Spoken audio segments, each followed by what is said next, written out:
nosotros vamos a conversar con el doctor Carlos Félix Cuello, epidemiólogo salubrista encargado del programa de control de infecciones del Hospital Infantil Robert Rick Cabral.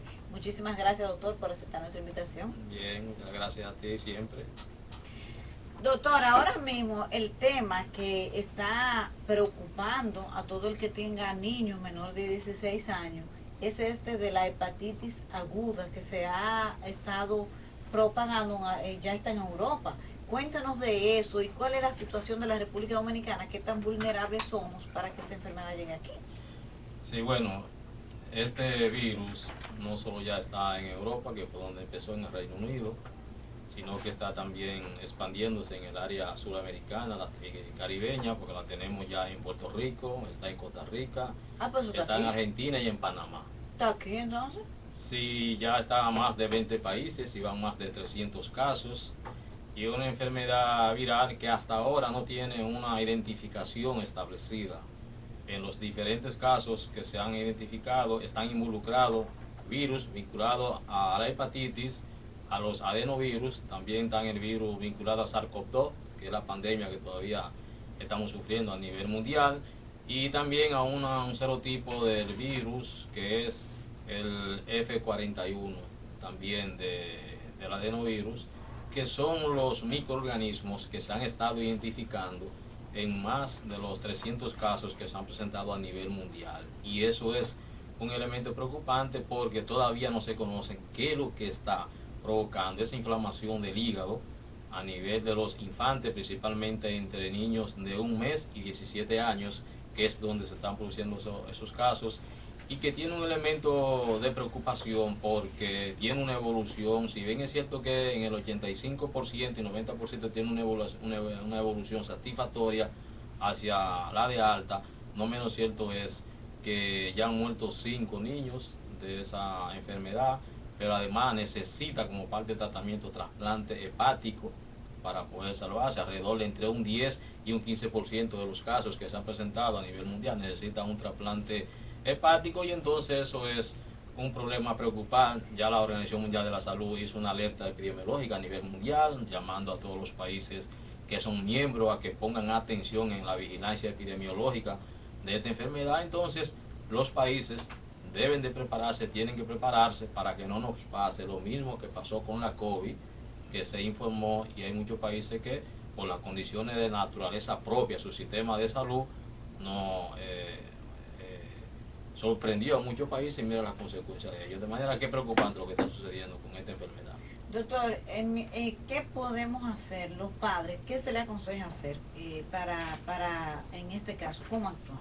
Bueno, lo más que pueden hacer los padres son dos elementos deben tomar en cuenta. Número uno, a su niño debe mantenerle higiénicamente, debe mantener las manos lavadas, debe mantener una higiene corporal, debe chequear de manera frecuente si tiene una enfermedad cuyo cuerpo tiene una coloración amarilla en términos generales, y los ojos presentan una coloración amarilla, si presenta diarrea, si presenta aumento del abdomen, si presenta dolor, tiene que llevarlo inmediatamente a un centro de salud, por lo menos para que le detecten qué tipo de enfermedad hepática es. Si es una enfermedad de las virales común, de los 5 virus, de la A hasta la E, que le está produciendo esa hepatitis, o si forma parte de la nueva hepatitis aguda desconocida, que hay una dificultad con relación al país, porque no tenemos capacidad instalada desde el punto de vista técnico para usted poder identificar el tipo de virus que hay, porque a nivel mundial los países que tienen tradiciones de investigación, que son potencias económicas, y muchos que tienen también potencias regionales desde el punto de vista económico, todavía no han sido capaces de identificar cuál es el microorganismo que está generando esta enfermedad. Entonces usted dice que si aquí se presentan casos de esta enfermedad, el país no tiene capacidad para detectar. No, porque la tecnología, el chip que se está utilizando para identificarlo todavía no está disponible en República Dominicana, porque lo tienen incluso los países que tienen nivel de desarrollo muy alto, porque incluso los tipos de chip para poder identificar el microorganismo todavía no lo han elaborado, Por eso no se ha identificado cuál es el microorganismo que está sucediendo. Están creando condiciones. A ver, parte genética del virus, el genoma, cómo lo identifican para poder determinar qué tipo de microorganismo es. República Dominicana no tiene ese tipo de tecnología, ni pública ni privada tiene ese tipo de tecnología, que una de las cosas que debe estar el gobierno y las autoridades sanitarias es los países que están investigando y que están desarrollando algunos kits y alguna tecnología para rastrear este virus deberán interesarse a nivel mundial para ir buscándolo, para que se lo vayan facilitando, porque esos países tienen las características que quienes investigan son las universidades públicas o privadas, que tienen laboratorios genéticos, virológicos y que tienen montada tecnología para ellos poder rastrear cualquier tipo de microorganismo o de epidemia o de pandemia. Entonces, ¿y cuáles son esos países que tienen bueno, todos los países desarrollados, Estados Unidos, China, Europa entero, Rusia, Israel. ¿En América Latina no hay ninguno como que tenga ese tipo de...? Sí, hay que tiene, ahí están los, Panamá tiene estructura, México tiene esa estructura, los cubanos tienen esa estructura, Costa Rica lo tiene, porque ya incluso lo tiene identificado, el virus está identificado. Lo que hacen en la mayoría de estos países es que toman muestras y la envían, por ejemplo, a Estados Unidos, al CDC de Estados Unidos, lo envían a algunos laboratorios de Brasil, lo envían a algunos laboratorios de Panamá, y como están más tecnológicamente desarrollados, pues entonces ahí puede identificarse el microorganismo. ¿Qué fue lo que pasó con la pandemia que estamos sucediendo? Que quien lo identificaron no fue aquí, fue en otro país. Entonces, ¿cuánto tiempo tardaría más o menos? Vamos a decir que hay un caso sospechoso de hepatitis agudo de este nuevo virus. Bueno, las autoridades deciden enviarlo a un país. ¿Cuánto tiempo tardaría en dar el diagnóstico y decir sí, en este país, en República Dominicana hay? Lo que pasa es que para las hepatitis que se conocen y los virus, microorganismos que las generan, para eso hay un conocimiento desde el punto de vista clínico, desde el punto de vista epidemiológico, de la incubación de virus, de inicio de las manifestaciones clínicas y el tiempo que dura. Pero para esto no hay todavía un detalle científico. ¿Cuánto dura en incubación? ¿Cuánto dura en manifestaciones clínicas? ¿Y qué determina? Porque al no conocerse el microorganismo, técnicamente usted no puede determinar ese microorganismo que está ahí, que responde a un virus, tiene 3 días de incubación o tiene una semana de incubación o 2, como son los virus de la hepatitis, que uno tiene entre 2 y 3 semanas, uno tiene entre 3 semanas y 6 para incubarse. Luego las manifestaciones clínicas duran alrededor de unos 10 días y 15 días para resolverse la situación. Pero en el caso de esto, lo que se maneja clínicamente en función de las características de los microorganismos que actúan a nivel hepático o a nivel gastrointestinal. Por tanto, lo importante es que cualquier niño que tenga este cuadro de diarrea, aumento del abdomen, aumento de las enzimas del hígado, desde que tenga abdomen usted lo lleva, diarrea, color amarillo, lo lleva a un médico inmediatamente porque es probable que esté cruzando por una enfermedad hepática. El tipo de la enfermedad entonces es que va a determinar si hay que enviar la muestra afuera, porque hay que reportarla, porque aquí no hay condiciones para usted identificar el virus. Y entonces de allá para acá van a depender de muchas cosas. Número uno, dependerá de la cantidad de casos que tengan en ese laboratorio para remitirnos, porque en los casos de la pandemia a veces duraban hasta 3 meses, o sea, a veces duraban 3 meses para enviarnos los resultados. Y eso es porque ellos tenían muchos casos. Eso también puede estar sucediendo con esto. Hay una parte del tratamiento que está vinculado a unidades de trasplante hepático de órganos que se necesitan. ¿No hay en la condición? No, alrededor de entre un 10 y un 15% de estos más de 300 casos que se han presentado necesitan trasplante hepático. Y aquí ni hay unidades de trasplante hepático instalado. En este caso es infantil, en el Robert Reed, que es de donde debería de haber, porque es el hospital de referencia nacional de los niños, pero tampoco el personal con capacidad para este tipo de enfermedad y de pacientes no está disponible, y las autoridades entonces deben de irse preparando, creando las condiciones para, a nivel de los países latinoamericanos, caribeños, Estados Unidos, Europa, que puedan hacerse diligencia para traerse algunos profesionales vinculados al equipo de trasplante, porque eso en República Dominicana se va a desarrollar, ya la tenemos en la zona. Exacto, le quería hacer esa pregunta. ¿Para usted es inminente que eso llegue aquí? Bueno, va a llegar. ¿Por qué va a llegar? Porque es una enfermedad que ya pasó a Europa, pasó a Estados Unidos, pasó a Latinoamérica y Sudamérica, y ya está diseminándose rápidamente. Eso fue ya, el primer caso se reportó el 5 de abril lo reportaron Reino Unido. Y apenas estamos hoy a 9 de mayo, o sea que estamos a un mes y algo y ya tiene la misma dinámica que la pandemia del SARS-CoV-2. Entonces hay que andar rápido el punto de vista de la infraestructura a trabajar, porque ya se ha demostrado que lo que se agrava con el trasplante se resuelve. Porque la característica de esto es que la enfermedad se está desarrollando en un niño que no tiene ningún tipo de enfermedad, que no ha sido vacunado, que son a niños sanos que le da la enfermedad. Y entonces esa es una preocupación. Que no han sido vacunados, ¿cómo así? Con que ningún no tienen tipo... la vacuna de la hepatitis, porque eso está en el esquema de vacunación. Sí, que no se ha vacunado con la vacuna de SARS-CoV-2. Tiene la vacuna de hepatitis 2 y aún así le da. Porque ahí que está el problema. Por eso es que, y además han sido identificados 3 microorganismos. Alguna la variante de la hepatitis, alguna la variante de adenovirus y también de SARS-CoV-2. O sea que no hay una identidad en ellos que para decir, este es el microorganismo que lo está produciendo. Y en el caso del Robert Reed, ¿qué está haciendo para prepararse ante los posibles casos? Bueno, yo no sé, el director de Robert Reed debería hablar por un respeto de una situación de respeto de jerarquía, pero el Robert Reed, desde el punto de vista institucional, lo más que puede hacer es recibir a cualquier niño que llegue allá con una patología vinculada al área hepática y darle el tratamiento que tradicionalmente se le da a las enfermedades virales, a alguna enfermedad de adenovirus, se puede manejar en esta, pero si necesita un trasplante hepático, no le puede dar ningún servicio, porque no tiene unidad de trasplante hepático. Ni el personal tampoco. No, porque es un personal súper especializado. ¿Y aquí no hay en el país especialistas con esa condición? No, a nivel de niños no. Aquí hay una unidad hepática de trasplante de órganos que lo dan en la Plaza de la Salud, pero desde el punto de vista del Estado, del gobierno, no hay unidad de trasplante a nivel infantil, porque el Robert Reed es de referencia nacional. Entonces no existe en República Dominicana esa unidad. Y ahí debe aprovechar. ¿Y qué va a pasar con esos niños? Porque usted dice que va a llegar aquí, yo creo lo mismo visitar los otros países, y aquí no estamos haciendo nada para evitar que llegue, va a llegar.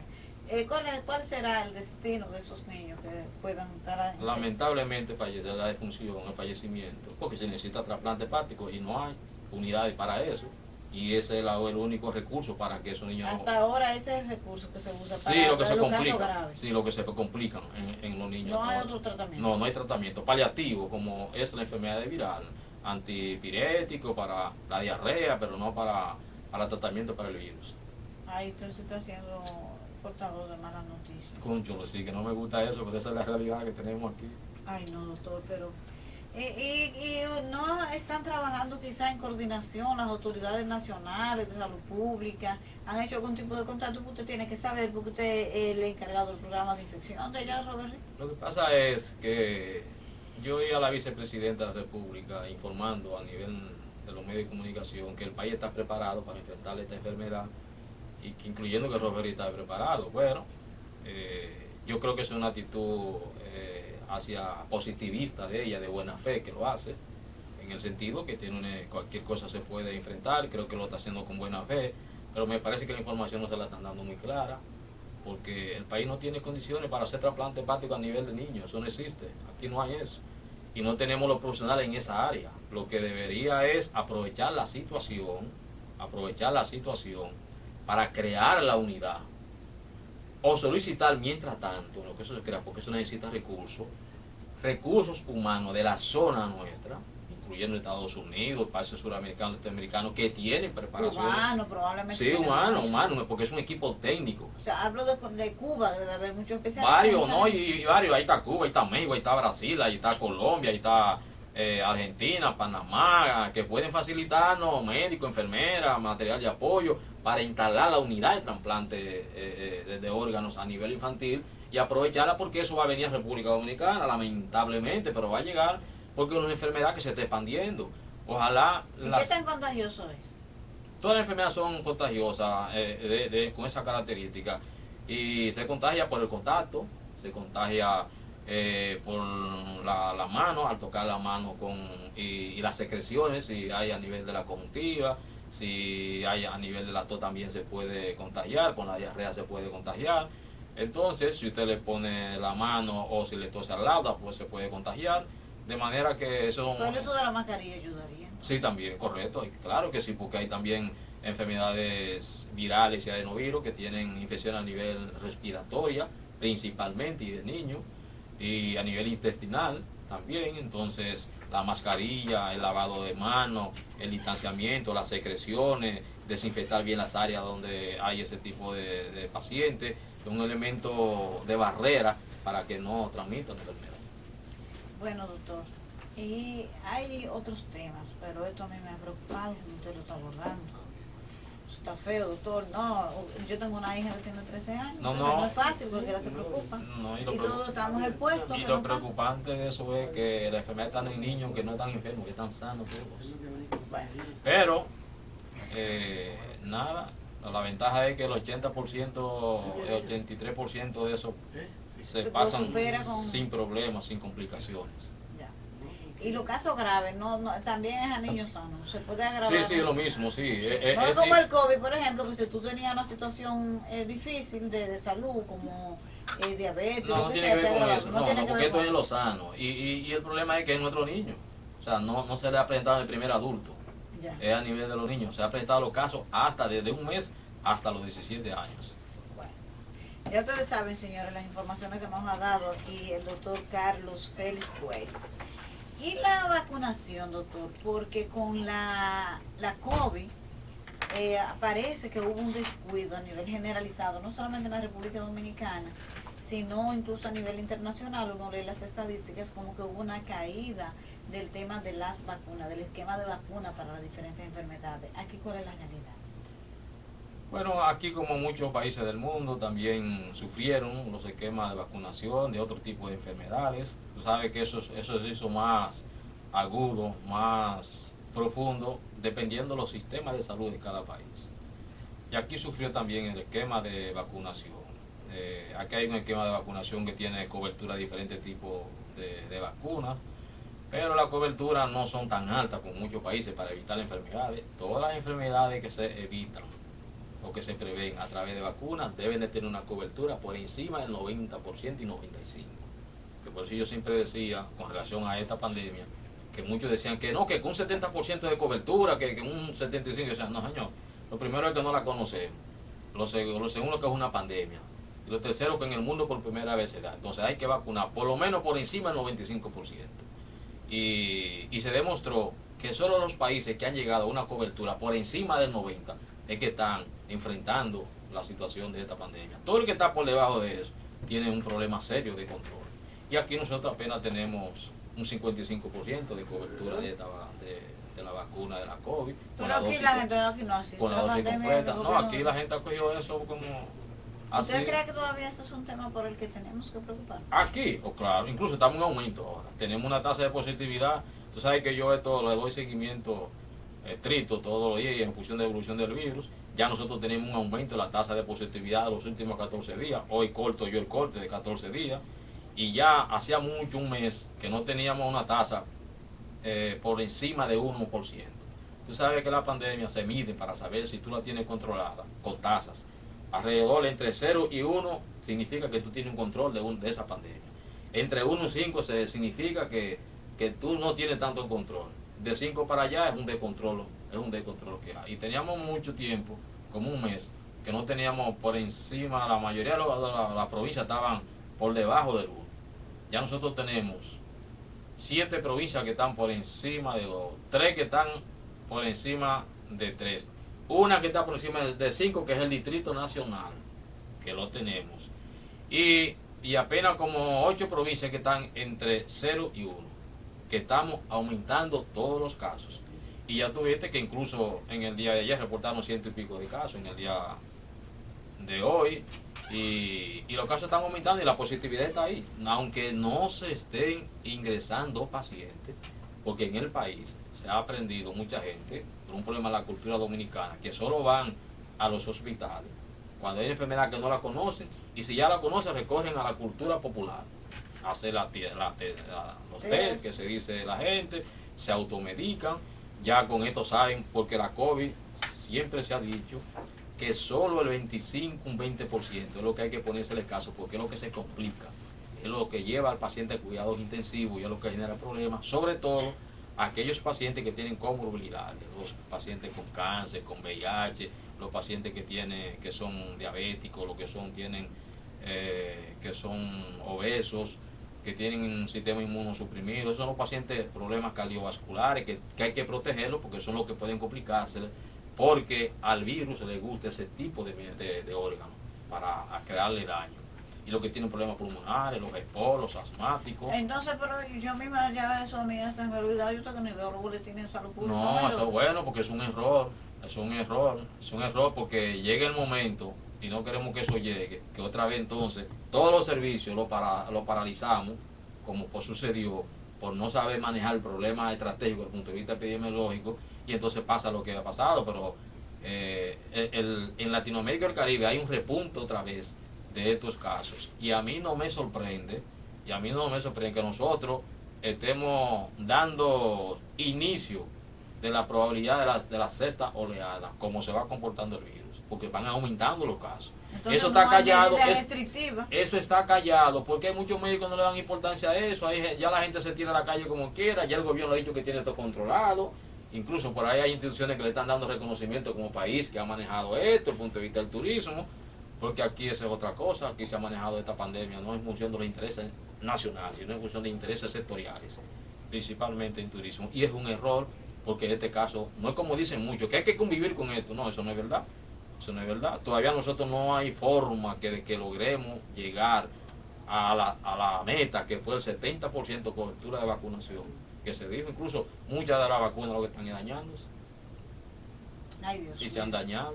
¿Y en los niños cómo ha sido la cobertura de vacunación? No, en la comunidad infantil. No, peor, porque la mamá no juega, la mamá no cogió corte con eso. La mamá no quiere vacunar a sus hijos, porque hay vacunas de eso que están vinculados a una técnica de elaboración que es en base a genes, a los genes del virus, que es la Pfizer y la Moderna, que tienen cierta dificultad, y la mamá no ha querido aplicar lo que es el famoso refuerzo. Entonces, 4 vacunas, entonces, con eso. ¿Te recomienda la 4? No, eso depende, porque aquí hay un problema de todas esas vacunas que están distribuidas a nivel mundial. Depende de los países, depende del tipo de vacuna que es, porque hay países que han puesto 3 dosis, dependiendo de la naturaleza epidemiológica de cada sociedad. Y los cubanos tienen su esquema propio de ellos, incluso casi tienen el 95% de doble dosis, tienen casi el 100% de las hojas de una. Sí, porque ellos le pusieron vacuna desde los 2 años, que es el único país del mundo que ha hecho eso, pero ellos tienen su propia vacuna, la han elaborado ellos. Y vi ahora que van a aplicar, están haciendo una investigación para aplicar vacunas a niños de 1 año, ellos, y le van a hacer un refuerzo a los hasta 18. Pero los adultos que se fueron, 4 2. No, porque hay gente que se ha puesto 5 vacunas en el país. Pero usted como médico lo recomienda. No, a mí me dio la COVID y yo me he puesto 2. No me he puesto más de eso, y estoy en el medio, pero no me he puesto más. Ya. A mí me encantan, señores, los temas de salud, porque ustedes saben que lo mío es de que política, elecciones, pero estos son los temas realmente importantes, los que le impactan a uno en su vida, en su día a día, los temas de salud, educación, la economía. Realmente a veces nos entretenemos mucho con cosas menos interesantes, pero no tan importantes como la salud. Así que le agradecemos al doctor Carlos Félix Cuello el habernos honrado hoy con esta participación tan importante. Doctor, ¿y la situación del dengue? ¿En qué está? Bueno, con el dengue tenemos una situación un poco delicada. Yo creo que estamos ante una epidemia de dengue. No importa el que diga lo contrario, por la siguiente razón. Desde el punto de vista del calendario epidemiológico, nosotros estamos en el calendario en la semana número 19 del año. Y el reporte de las autoridades es hasta las 16 que tienen publicado. Tienen su registro de publicación, llega hasta las 16. Desde la 1 hasta la 16, los casos que se reportaron el año pasado fueron 424. Lo que le llevamos hasta ahora son 1304. Desde el punto de vista epidemiológico, estamos ante una epidemia. ¿Por qué? Porque la epidemia epidemiológicamente se define como los casos que se presentan por encima de los casos anteriormente reportados en el año anterior. Se mide así. Si nosotros tuviésemos reportado 500 casos o 450 casos, pues eso se corresponde con el año anterior. Pero cuando usted triplica esos casos, que 3 veces los casos anteriores, en base a como usted lo reporta, en un país que tiene un sistema con un subregistro que tiene alrededor del 50%, usted no le puede decir a la gente, nosotros estamos en una situación normal. Nosotros estamos cursando un periodo epidémico del dengue en República Dominicana, sobre todo que el dengue tiene aquí demostrado un proceso epidémico entre 4, 6 años, 5 años se manifiesta. Los otros momentos son momentos endémicos, o sea que se mantiene de manera constante. Pero nosotros estamos ante un momento inusual del año que se manifiesta con esa cantidad. Si esa cantidad está, apenas tenemos, por ejemplo, una mortalidad reportada por las autoridades de 8 casos. El año pasado, para el mismo periodo, se reportaron 7. En este, según los boletines de autoridad, están reportados 8. Eso significa que desde el punto de vista de la mortalidad, nosotros no estamos mal, porque estamos parejos. Ahora, desde el punto de vista de los casos, estamos por encima de las 3 veces. Entonces, eso es medicina. Y en el caso de Robert Reed, la cantidad de niños también se ha observado ese aumento. Sí, porque los casos es a nivel nacional, principalmente a nivel de niños. O sea, hay aumento porque son reportes oficiales, eso no son ni siquiera reportes de uno, son los que ellos dan y están en el boletín que ellos presentan. Pero el caso específico de Robert Reed, ¿cuántos casos hay más? No, yo no te puedo dar los casos de Robert Reed porque esa información tiene que darlo el director para evitar que diga que yo me estoy inmiscuyendo en un problema de información oficial y evitar conflictos de autoridad. Yo como médico te puedo decir que estoy utilizando la data oficial del gobierno que dice que en la semana epidemiológica del año pasado se reportaron 424 casos y que en esta van 1304. Si eso no es epidemia, entonces tendré que volver otra vez a estudiar. Ay, padre, recomendaciones a la Bien, población ante la creemos lo siguiente: nosotros tenemos experiencia de manejar bien los casos del dengue en República Dominicana, se manejan bien. La gente tiene que tratar porque el medio de cultivo de este virus, las casas, porque es un virus doméstico todavía, de manera que hay un problema porque el virus se alimenta de agua clara, no de agua contaminada. Usted no le puede decir a la gente que bote su agua, porque aquí hay problemas con el agua, de abastecimiento del agua, pero las aguas deben de reemplazarse cada 24 horas, principalmente los floreros, el agua que le echan a los floreros, en los tanques hay que echarle un tal cloro a sus alrededores. En la medida en que se va utilizando se le va aplicando cloro para que el mosquito no ponga la larva y pueda reproducirse a través del tanque. Son mecanismos de prevención, hay que limpiar todas las áreas de mata, de palo, de goma, todo ese tipo de mecanismos a través del cual se cría el mosquito, a nivel de esos talleres que están llenos de goma y todo eso, ir eliminando. Hay que podar las matas porque estamos también en periodo que llueve, está lloviendo y eso genera posibilidad de crecimiento del mosquito. Son mecanismos eso de la prevención. Si usted ve una persona que tiene fiebre, que tiene varios días de fiebre, que recurra de una vez a un centro médico para que le hagan de una vez su evaluación, su estudio, se pueda enfrentar y resolver, porque se resuelve y aquí se maneja muy bien el dengue. Señores, vamos a darle las gracias al doctor Carlos Félix Cuello, epidemiólogo salubrista y encargado del programa de control de infecciones del Hospital Robert Reed Cabral. Gracias por aceptar nuestra invitación. Siempre, siempre.